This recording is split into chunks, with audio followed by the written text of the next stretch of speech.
आज আমরা Morrison ডাইপারের details আলোচনা করব এবং সবশেষে জানাবো আমার মরিসন ডাইপার ইউজ করার অভিজ্ঞতা কী রকম। এই ডাইপার আমি অর্ডার করেছিলাম ফ্লিপকার্টে, কম্বো প্যাক 72টা করে প্যাকিং আছে এবং এর দাম পড়েছে 999 টাকা।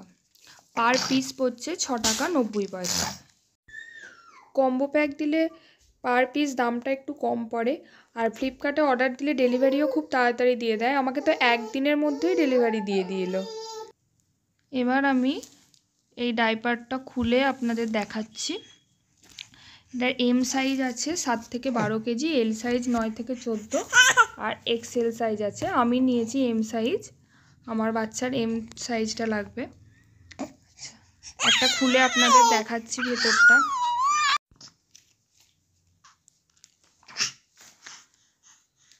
এই যে ডাইপারটা, এর মধ্যে ইন্ডিকেটর আছে ইয়েলো কালার, একটু বড় করে দেখাচ্ছি। এটা ইন্ডিকেটর। এটা ফ্রন্ট আর ব্যাক দুটো আলাদা করে লেখা নেই, কিন্তু এখানে অ্যারো চিহ্নটা দেওয়া আছে, এটা অনেকেরই বুঝতে ভুল হয়।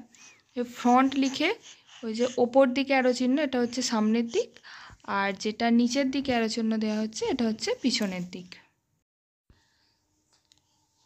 এই ডাইপারের ভেতরটা আপনাদের দেখাই।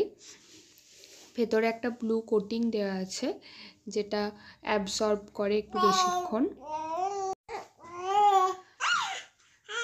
ডাইপার তো মোটামুটি দেখানো হলো, এবার আসি আমার অভিজ্ঞতায়। এই ডাইপারটা আমি আগেও ইউজ করেছি। এটা 3 থেকে 4 ঘন্টা রাখার জন্য বেস্ট। এর থেকে বেশিক্ষণ রাখলে ভিজে যায়, একটু স্যাঁতস্যাঁতে হয়ে যায়, ওপরের সফটনেসটা ওঠা ওঠা হয়ে যায়। এর থেকে বেশিক্ষণ মনে হয় না রাখা ঠিক হবে। আপনারা যদি ইউজ করে থাকেন আপনাদের মতামত এতে জানাতে পারেন।